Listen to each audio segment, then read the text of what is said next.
Video, I'm going to be showing you a simple home remedy to treat chronic, acute, productive and non-productive cough using 5 basic items. The first item will be your bitter cola. The second item will be a candy called Tom Tom.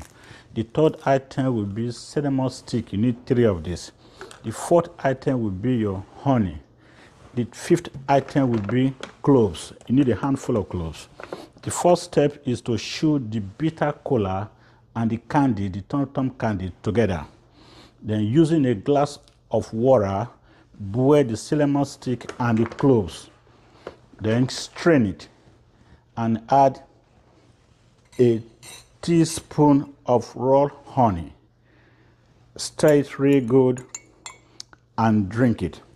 Do this morning, afternoon, evening for 3 days. The cough will be gone. This is Get Well 101. Thank you for watching.